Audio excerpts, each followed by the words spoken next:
There's currently a Kickstarter project blowing up the internet. And today on the Business of Creators, I get the inside scoop from behind the scenes. Man, it's crazy, totally surreal.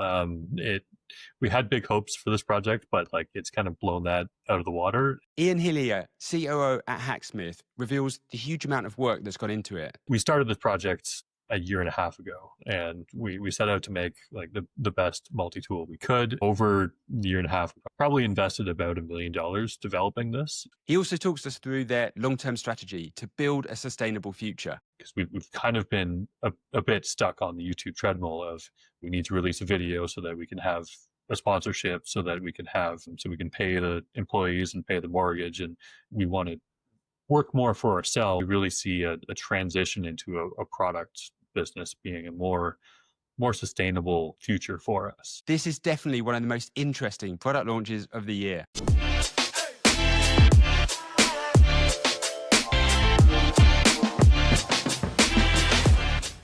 Before we dive into today's episode, let's talk about what happens when you've developed a winning product. Once you've built something amazing, you need a trusted, lasting place to promote it.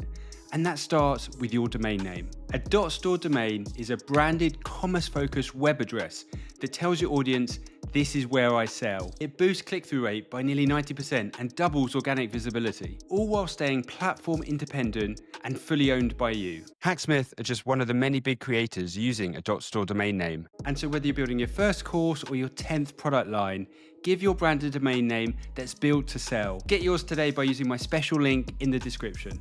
Right, let's get on with the show. $6.5 million US pledged, and it's still growing. What's going through your head right now? I mean, it's crazy, totally surreal.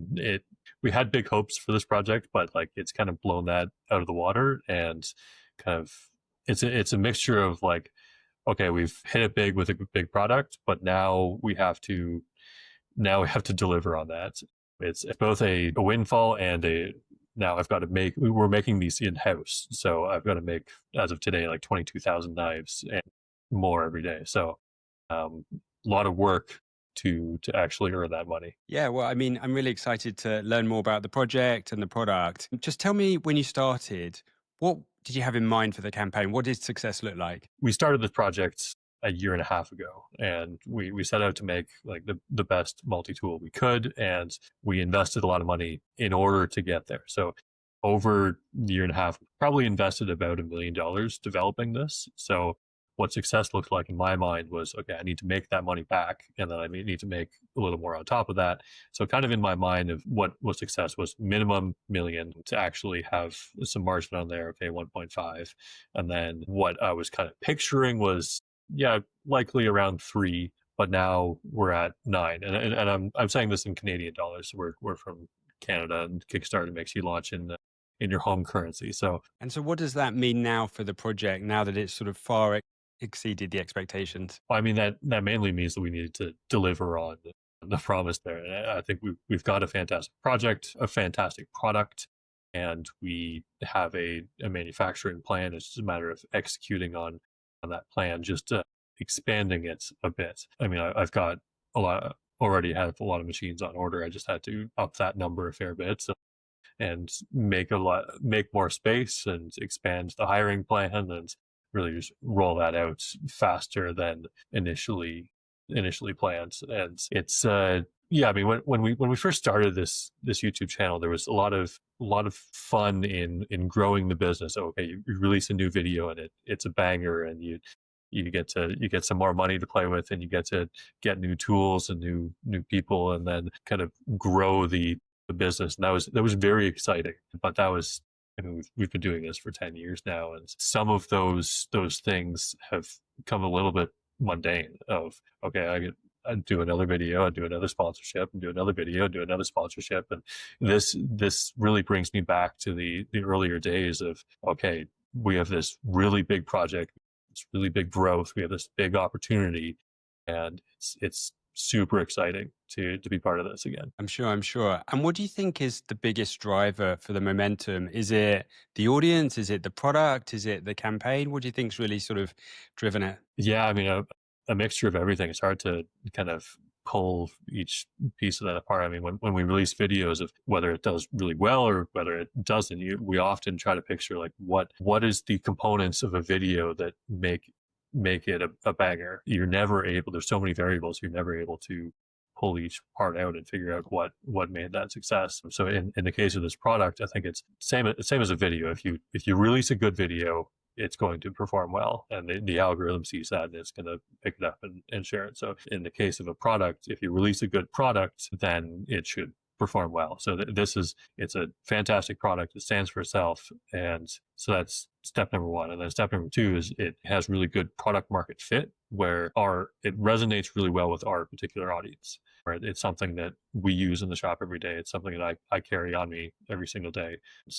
So then it just resonates with our audience. And then we've got a fantastic audience as well. So, and we've been promoting it for about a year now, teasing that it's coming. So there's a bit of a pent up interest in the product. And then just kind of unleashing that on Kickstarter, and it's kind of like just blown it all out of proportion, of kind of gamifying it a little bit with Kickstarter really taken off there. So, yeah, a mixture of all that, but hard to really pick out what caused the main success. And of course, there's James as well, which is a bit of a marketing genius from being a YouTuber for the past 20 years, of what resonates and what works with the audience. That's great. And I know from what I understand about Kickstarter, it's not an overnight success. As you say, there's lots of work done beforehand in terms of designing the product, but also teasing the product. So when it comes to release, everybody's there waiting to go. In terms of the rewards that you've got, are there any that have surprised you just in terms of the trends and what you've seen? Yeah. So we went with a laddered approach on the designs. The main version is the Pro, and that's the version that we set out to. This is the product. Get all the features we can into this product, and then from there it's like, okay, this is a fantastic product, but not everyone's going to be able to afford it. So let's make some cheaper versions. So that's where the light and the standard come in. Kind of the idea is to ladder you up to the proper one, the one that we actually want to sell, and the one that I carry, for example. So we expected more people to go for the cheaper version. We priced the middle version kind of as a stepping stone, expecting more people to go for the Pro, and yet overwhelmingly people are choosing the Pro. And I guess that's because it's the best product. It's the one that I think everyone wants, and so it's the one that's selling, which I think is a good choice. So that's the one I would personally buy, and I think Great. And tell us a bit about the history, because I know in the video James mentions like a previous version of the tool which you tried and then you made an order and they didn't come out right, so you just didn't sell them, right?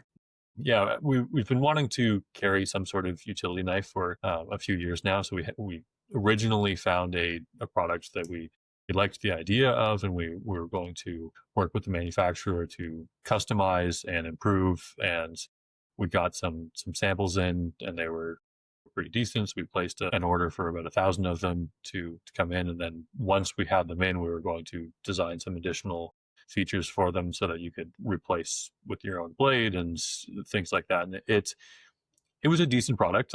I carried it for a while, and it was a nice knife, had some interesting things about it, but it wasn't, number one, it wasn't a fantastic product. It was a good product, but it wasn't a fantastic product. And then we really discovered the safety issue, which was once we found out, it's okay, we can't sell this, which was unfortunate because there's the sunk cost fallacy and all that. But yeah, we just said, okay, let's start from the basics. Let's start from the beginning and redo this. So then we found when you're designing anything, you don't necessarily start from scratch. You look at what's available. How do I innovate instead of start from scratch? So we found a design that we liked, a nice lightweight blade that looked pretty futuristic, that looked cool, and we said, okay, how do we make this better? So we started looking at it and say, well, we want to have some precision screwdrivers, and where can we put that? Okay, maybe if we put it in the side, we can fit this many, and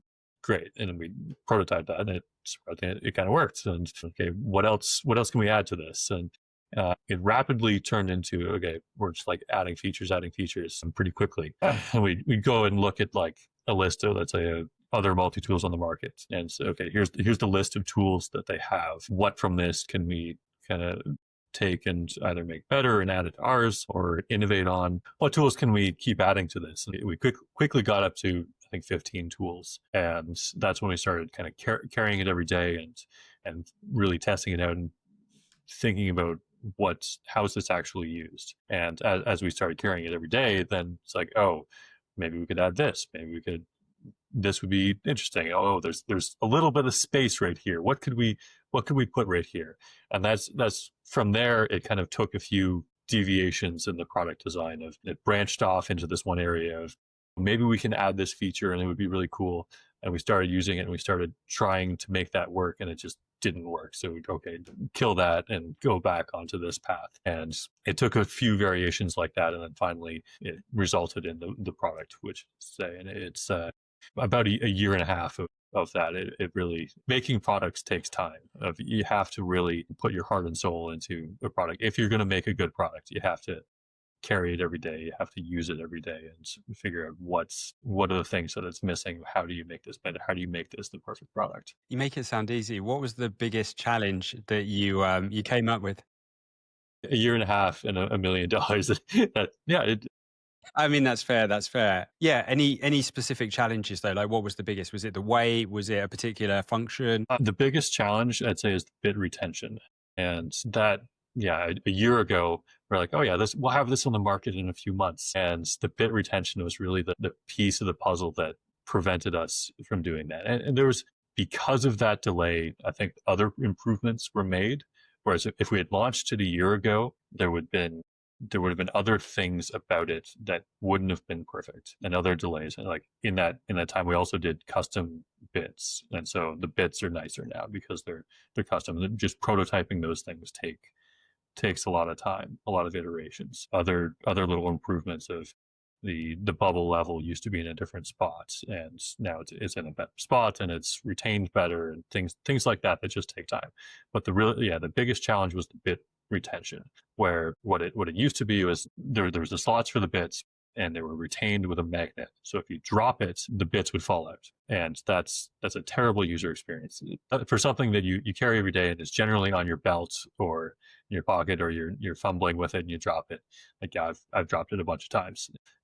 So having your bits fall out is not a good user experience. So you can say, okay, we can't sell this yet. We've got to solve this problem. So how do we solve the problem? Well, Ben and James have been the primary leaders of this project. They kind of set off on two different paths. So James designed a spring mechanism that would kind of hold the bits in place. And he worked on making that, and he made one that kind of worked, and then it was kind of working, but it didn't work perfectly, and he was having a really hard time repeating that. Like, once he made one, it worked really well, and then he couldn't get that success again. It's whatever material he was laser cutting just wasn't working. And then in parallel, Ben came up with another idea for retaining the bits, where the bits would kind of slide into the slot and then get racked up a notch. And so if you drop it, it would be hitting a surface and preventing it from sliding out of the slot. And that was working okay, but it didn't. We figured out that if you drop it on concrete, it worked every single time. If you drop it on a hardwood floor, it doesn't work. So then, okay, well, let's put the two ideas together, and now somehow you put them both together and it works.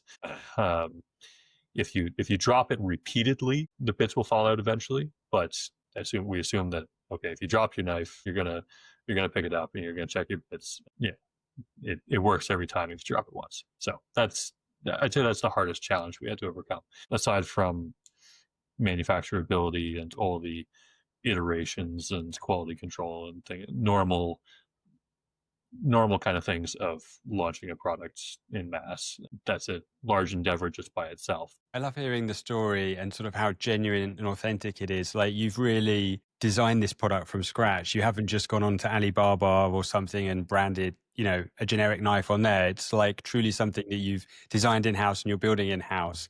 How have your fans reacted to the product? Yeah, I'd say overwhelmingly positive. I think, in large part because of the the efforts that we've put into it, where because it's designed from scratch, because it's, if we had gone on Alibaba and just slapped our name on something, we wouldn't be in the position we are now. And we've seen that happen before. That, like so Mini Saver, for example, the first Mini Saver that we launched, that was a white labeled product, and it's sold surprisingly well. But then, okay, we took it back to the drawing board. It's like, okay, let's design this from scratch, and we did that, and then it sold extremely well. And so in this case, again, you start with a white labeled product. It's probably not going to perform very well. You do it properly designed from the ground up. You tell that story, and it's going to resonate with the audience, and it's going to be a better product, and it's going to have all of that mixture of things that work well for a product. And unfortunately, that's what we did. That's great. And we've known each other for a long time, but for everyone listening, what's your role within the team, and how do you know James? Yeah, so I'm the chief operating officer, and that means that I do a lot of the behind the scenes day-to-day operations of managing the team, a bit of finance, bit of operations, HR, a bit of all the legal of reviewing contracts. Yeah, a lot of a lot of things there. I know James from high school. We met in grade 9 tech class, and we were, I'd say, the nerdiest kids in the class, and naturally gravitated towards each other. Started working on projects, and then that led into started working on robotics together. We won some robotics competitions in high school. So then we went to college together to get our engineering degree. Won some more competitions, did some more lots of extracurriculars together. Then we graduated and started working in industry. And in the background, James had been making YouTube videos since he was 16, and like basically since the platform was launched. And at the time, I had no interest in YouTube.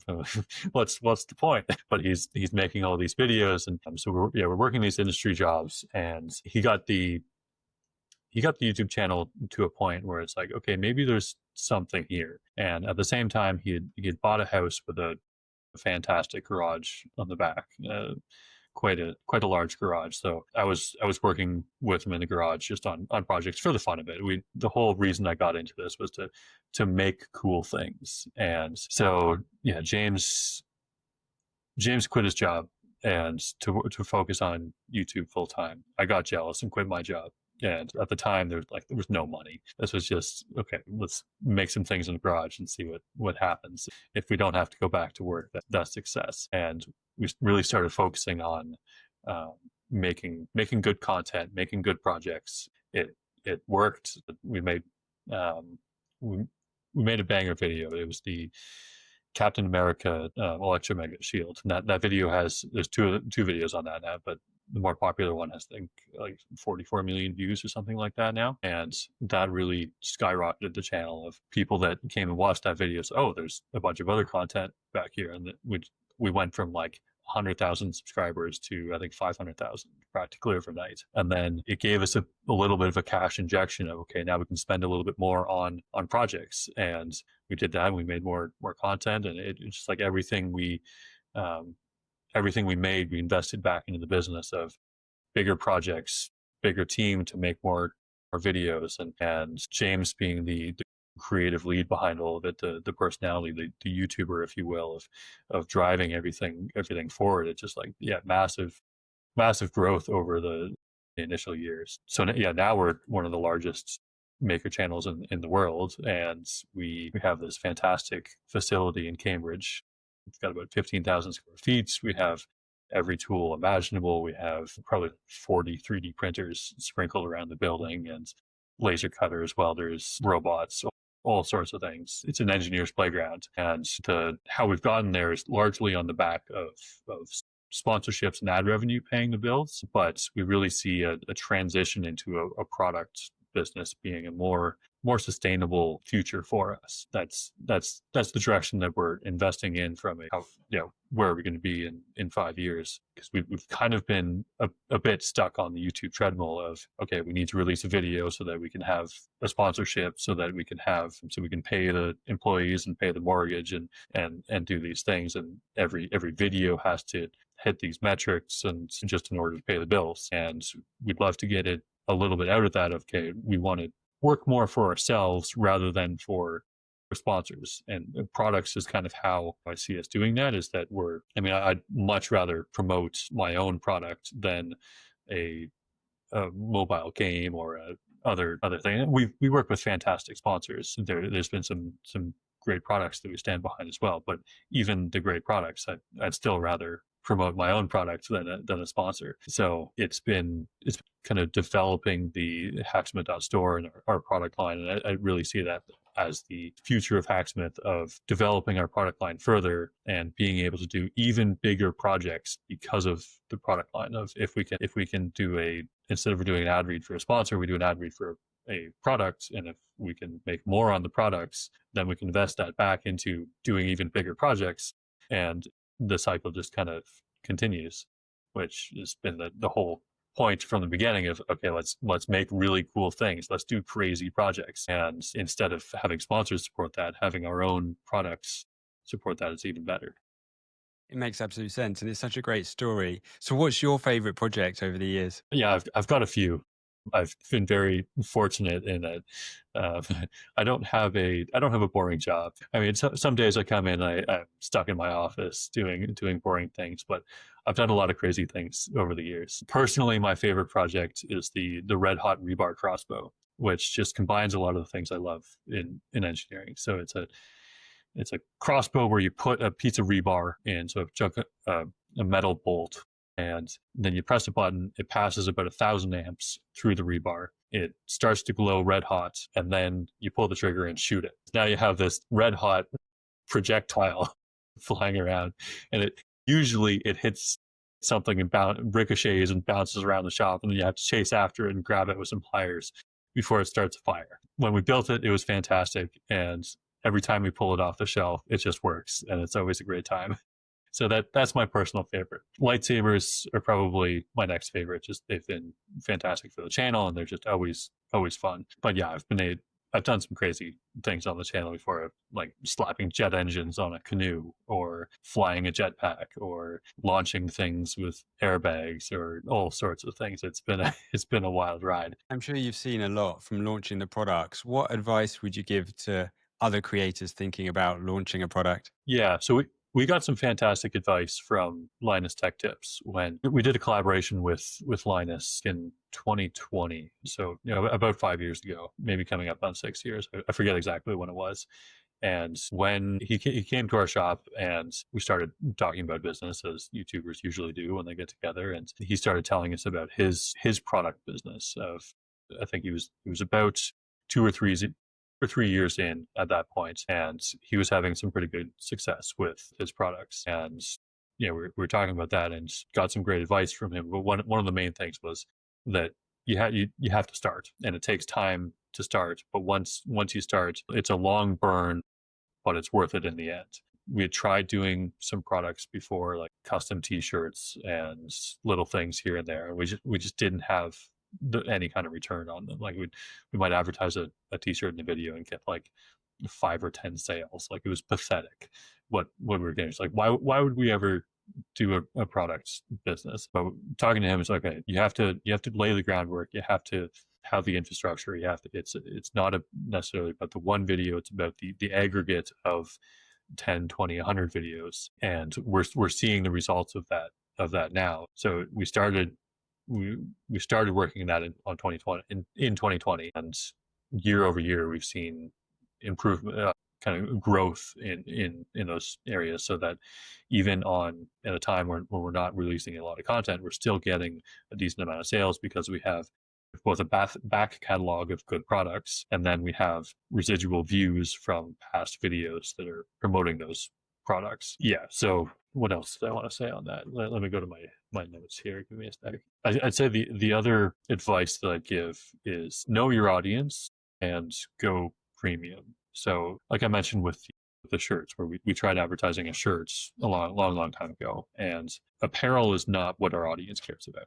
We have apparel in the store just partially because it's something that the team wants to have. Wear this shirt every single day, and I just have a drawer full of these shirts. But we don't sell many shirts. We sell a few, but so it's worth having in the store. But if I'm going to invest in a product, it's not going to be apparel. So our specific niche is kind of everyday carry, and what we're focusing more on is tools. So know your audience because some people sell a lot of merch, or sorry, a lot of apparel, and that's great for their audience. For us, if we were relying on apparel, we wouldn't be in business. And then for creators specifically, I'd say go more premium and more customizable. That don't just go to Alibaba and buy a cheap product and slap your name on it. That's not what your audience wants to see. Your audience probably is going to trust you a bit more and willing to pay more for a premium product, and you'll be able to charge more, have higher margins, and have a bit more success with a premium product than cheaper products. You're going to be undercut by Amazon by a cheaper, better product anyway. So go premium. That's great. Well, very wise words from Linus there. Products make more than 50% of his business now, according to data that he released. It's been great speaking and learning about the campaign. There's 17 days still to go as we're recording this. But tell us, what does the future for Hacksmith look like in 5 years' time? I wish I had a crystal ball to answer that properly. It's hard to say because if you'd asked me that a week ago, it would probably be a different answer. But now with the success of the campaign, in the near future, my focus is entirely on manufacturing. I'm spinning up a large manufacturing operation, and I've got to do that very quickly in order to meet the expectations of all the backers. So in 5 years' time, that's harder to predict, especially with the rise of AI and with all these changes that are coming. I'd say for Hacksmith, there's definitely more epic builds in the future. There's definitely more products in the future. It's just a matter of how does that pan out. Yeah. So the more kind of what I was saying before of like investing back in the business of like as we sell more products, we're able to invest that back into making really cool things because that's what we want to do. And at the same time, okay, now we can develop more products and have more confidence in developing those products, and also products that we want to use, but we think other people want to use and will solve some sort of problem as well. Having a tool on you, I carry this every day, and the amount of times that I use it throughout the day, it's a useful thing to have. So if we can develop more things that help people solve problems, that's a great thing that we want to do. Great. And final question, if you had unlimited budget and time, what's sort of the ultimate Hacksmith product that you would want to bring to life? Yeah, so I'm a bit of a fastener nerd, and I've got this idea for a kind of like a fastener organizer ready-made solution that I'd love to bring to life, but I don't think that's what you want to hear about. That's kind of the boring answer. More like dreaming big. I'd say the answer is a real commercially viable lightsaber. I'd love to make a real lightsaber that you can, number one, that I can sell, and number two, that like someone can buy, pick up, and have a lightsaber. That, okay, now I can burn something. And ideally, it's not used for nefarious purposes, but I love a future where that's a reality, and I'm not sure how feasible that is, but given unlimited budget and time, I'd say that's possible. We're still working on the liquid oxygen fully contained lightsaber, which has been a huge R&D undertaking. So that's in progress. But then how would you take something like that and commercialize it and make it safe and make it so that people can actually afford it and buy it? That's another huge R&D challenge. Well, Ian, thank you so much for explaining everything on the campaign. I'm really excited to see where it lands and what the next product is. So all the best. Yeah, we've gotten to where we've gotten just like purely organically. We haven't spent anything on paid ads or anything like that. So it's been a very humbling to to get here, and we've got a lot of work to do. Congratulations. Thank you. Thanks.